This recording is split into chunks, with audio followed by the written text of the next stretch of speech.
Moscow is famous for its red square, but in England its mention will forever invoke memories of a white round ball and the first time in 12 years they were able to use it to win a major tournament knockout game. And in a penalty shootout, at that. The rarest of routes to England victory, only their second in 8 attempts. Colombia were their opposition in bright yellow but with a dark core to their game plan in a match of fierce drama played out in the Spartak Stadium, which could have been Bogot or Medellin. The stands were awash with yellow and only a smudge of white. The Colombian supporters outnumbered England's 5-1. They booed and jeered every England player's touch, and there were many. This was different to the Group G matches which England cruised. The difference was in the air, the tension, the noise, the bite, the meaning that one team would be on their way home when they left. Harry Kane had opened this scoring with a penalty, Getty Images, so England passed the ball around the back. One way, then the next. They passed and passed and passed, religiously, with the patience of St. George and a calmness which belied their lesser international inexperience and status as the youngest remaining side in the tournament. Their composure annoyed the hell out of the Colombians, but that was, quite frankly, not England's problem. Even though Colombia were determined to make it England's problem.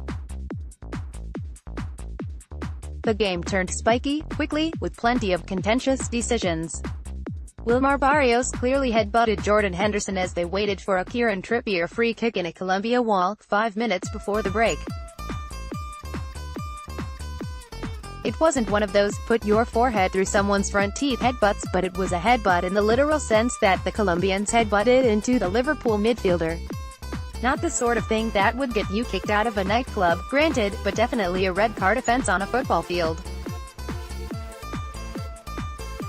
Referee Mark Geiger only gave out a yellow card. Barrios had earlier shoved Raheem Sterling off the pitch without making any attempt at the ball. Yerry Mina twice rode all over Raheem Sterling, almost half his size. Not much has been made of how slight this England team is. Manager Gareth Southgate went for small and nimble rather than big and burly in his selection, and the taller Colombians reacted accordingly, roughing up and wrestling. Harry Maguire and Jose Cuadrado shoved each other in England's corner. Radamel Falcao got up in Trippier's face. After the headbutt with Henderson on the deck, Jesse Lingard had to be restrained by his teammates as the players jostled with each other. It really could have been Wetherspoons on a Friday night at last orders. Jordan Henderson went down theatrically after the headbutt. Photo by Matthias Hengst, Getty Images. Amidst it all, the only clear chance of the first half fell to Harry Kane. He had scored with all 5 of his previous efforts on target at the World Cup, so when Sterling dribbled down the right flank and laid back to Trippier to curl in one of those delicious crosses that have become standard, it felt as though at the back post 3 yards out, all England's captain had to do was steer the ball into the gaping net. But the angle was wrong, and the ball flew over. Colombia manager Jose Pekerman said last week that England should expect a full-on, to the death match. It was marvel that nobody got more seriously hurt. Even at halftime, as Sterling jogged towards the tunnel, a Colombian coach shoulder barged him unnecessarily. Sterling turned around, but sensibly did not respond.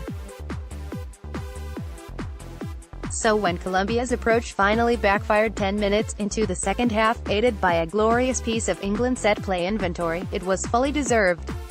To stop all the holding, at a Trippier corner England's main targets lined up one behind the other: Kane, Henderson, Maguire, Stones.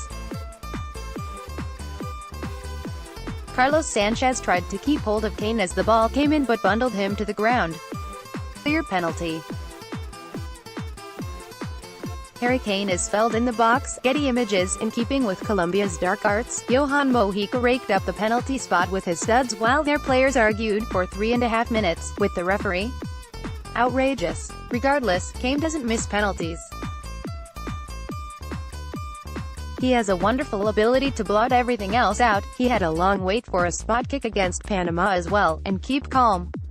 In trying circumstances and when it mattered, everyone followed their captain's lead. The game crept towards its conclusion. It was done, it was over. But it wasn't. Mateusz Uribe's shot was flying into the top right corner until Pickford reached fingertips to it, not so short this time. But it forced the corner, from which Colombia dragged the game into extra time, 3 minutes into time added on. The game should have been over, not England's World Cup. When Jordan Henderson was the first of 6 players to miss in the shootout, it seemed as though this was the end. But Uribe hit the bar, Pickford saved from Carlos Bogot, and substitute Eric Dyer delivered. If ever there was a test of the mature, responsible young adults, Southgate has tried to fill England shirts with. This was it. Southgate wanted the nation to hear their stories, to connect them, to empower them, but this was time for them to write new ones on the football pitch. And they are not over yet. More on England v Colombia. England v Colombia. Why was headbutt on Henderson not a red card? The Laws Explained World Cup 2018, 5 things we learned as England finally win a penalty shootout.